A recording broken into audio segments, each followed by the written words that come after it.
Everybody's chugging, chug, chug, chug, chug. Everybody, look, guys, look who we got. We got Joe Maratu on the set. He walked in. He's been biking. He's a little bit sweaty. Sweaty is not the word. We've had some internet trouble today, and then Joe stopped by fresh off his bike. He did not probably expect to have to go on a live. No, and then I was like, "Well, you're here. The dog's barking. Just sit down. We're about to start. Let's just start." And then Joe. and then I press. Thank you. Then I press play. Oh, and then you're like, oh, the lighting is not. You didn't do makeup either. No, we didn't get you in on makeup, so for a black. You gotta look up at the camera. Oh, that one. I know. I know. It's I was looking at myself. I know. I'm wondering. Isn't that the root of all of our problems? Narcissism. We're always looking at ourselves, and it's like when you get the 40 tiles on Zoom. Are you just looking at yourself most of the time? I see girls on it going like this. Joe, is this the first time you biked this year? Well, I biked from my little house to my little park, which is about 5-minute park. That's a different bike ride. This was not fun. This was humbling. My friend Josh has been biking to work, and he said the worst thing about it is the seat area that has to firm up. That is very accurate. I was saying that on my way, and I only biked for 2 minutes. All right, we're going to thank you for joining us for Morning Devos. I appreciate this is fun. So we are going to look at a contemplative meditation where we actually contemplate this throughout the day and then actually talk about it now. So we are going to get an idea out of this, and then we'll wrestle with it. So thank you, Joe, for joining us once again. Thank you for being online with us or watching later. So here we go. June the 14th. If someone were to say to me, here is a medicine that can change your whole life for the better. Here it is. It will put you in a state of relaxed serenity, help you overcome the nagging undercurrent of guilt for past errors, give you new insight into yourself and your spiritual value, and let you meet life's challenges with confidence and courage. Would you take it? The blue one or the red one? That is the promise of the 12 steps of Alcoholics Anonymous and Al-Anon. If we do not cling to our burdens, our emotional upsets, family wrangling, and wretchedness. Well, those are big words. Today's reminder, I will set aside a time each day to center my thoughts on the 12 steps. I will take them one at a time and observe how constant study changes my point of view. It is no easy assignment, but life without them isn't easy either.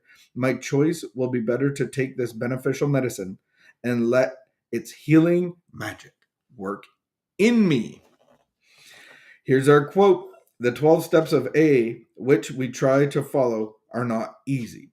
At first, we may think some of them unnecessary, but if we are honest with ourselves, we will find that they all apply to us. Amen. Amen. What the medicine, I believe, in Sunday school when they ask the question, these deep theology questions, the answer is always Jesus, right? Mm-hmm. And I think sometimes we can worship the 12 steps, or like it's a linear thing, but it's actually a circular thing.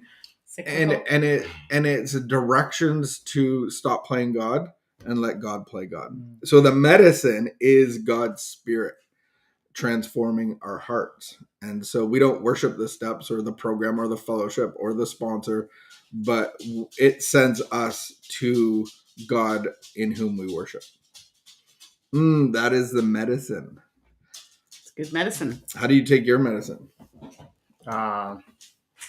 Gently. But like, so then if the 12 steps is like, I took the medicine, and then what we find out is like, this is a continual process of being plugged into the medicine, almost like an IV drip. Like every morning I have to get my IV drip going. I got to take my multivitamins. I got to take my protein powder. I got to do my exercise. So what does that look like for you?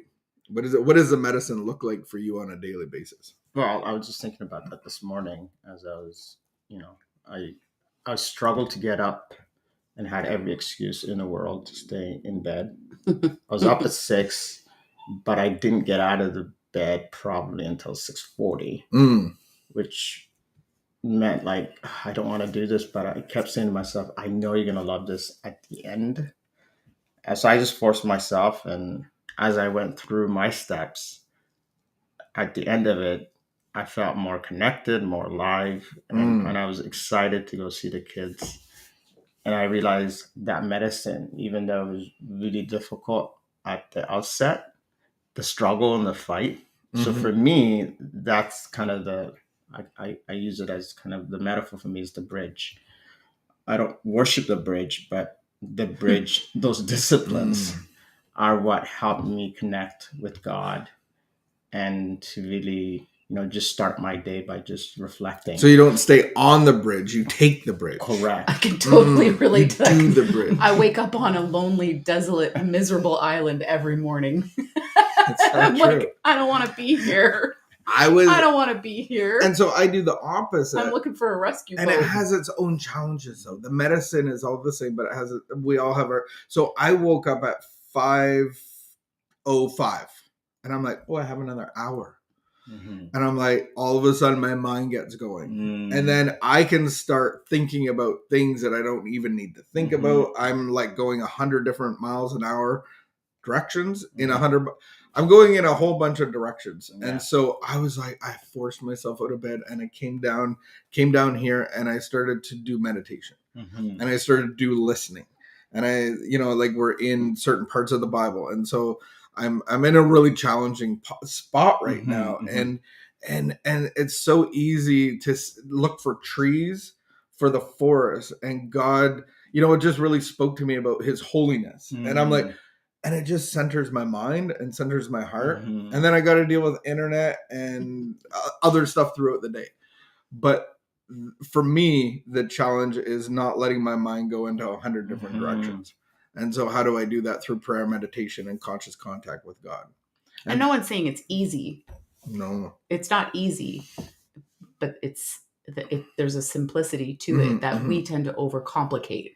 And I think, some people are at the big hurdle of, well, I don't know anything about, like, I don't want God. Like they have these preconceived notions about God, or they have like a past experience that has left them with, not great feelings about God. And that is a hurdle to overcome. And no one's saying like, this is super easy. No, just clap your hands and it's all going to be, that's the other challenge. That's some people's challenge. The other challenge is some people think like, I already got God. I clapped my hands and everything should be great because I got God. And so there is a simplicity to working through the steps of the 12-step fellowships, whatever fellowship you're in, but the steps will lead you to a new experience with God that can solve all your problems. And it's even a simple metaphor, but it's like actually truly, so many people try to add the steps or add a bridge into their life, but the bridge or steps is actually moving away from this into something new. And if I'm always trying to add to the new and rebuild my life, then I'm going to be stuck without medicine. Are you saying like eventually I'll just wake up on the rescue boat on the desolate island? I think you're desolate island become will be an in the past. Employee of the rescue boat. And I think people get scared of that. Like this medicine leads us into a new life, and that life is the spiritual life, almost like signing up to the military. Like imagine like adding a little military to your life. It'd be ridiculous. Like we would be wearing our army gear, but we're not like doing anything. Like we're not doing training. We're not doing like gun stuff. We don't even have guns. We have like Nerf guns. Yeah, we're in the military. We're military boys and girls. And it's like, don't we do that with the spiritual life? Oh, I took my medicine. But you didn't really. You like put it behind you and you're like, oh, I took my medicine. Yeah, I did. And you convince yourself you did. But the medicine actually leads us into living a whole new life called the spiritual life. Yeah, it's so challenging because I was thinking about it this morning. Every morning I have to kind of break the habit of, being my old self. And so my natural disposition, like we were just saying, in the morning we wake up and we're in this mindset of look up, we're enumerating all the things we did wrong, how we could fix it. We're trying to take control of our lives. So for me, those steps actually is just relinquishing. It's kind of realizing, like this morning, I'm sitting there going, okay, be still and know that I'm God. It's like, okay, I'm not God.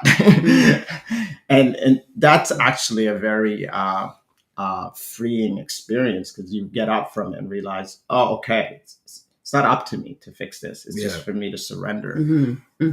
Yeah, and that's even taking medicine, it changes my state. It changes. I go from having a headache and not being around people to needing dark room, and then I take my medicine and now life is tolerable.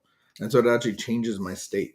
And that would be why we have the program called LifeLab, which is a program for anyone. It's not just for drug addicts, alcoholics. It's really a program of learning these concepts, because we've really seen these concepts apply to everybody. And so you can join for free. If that's of interest to you, you can message us and we'll give you a free code. You can check it out. LifeLab membership for life. Take your medicine. All right. Has your program of action actually changed your life? Has it actually changed your state? Have you taken the medicine? So that's our meditation today. Take that throughout the day and let God speak to you and teach you a little bit more. All right. We will see you tomorrow. Have a great day. Keep the peace. Be of good behavior. And wash your hands.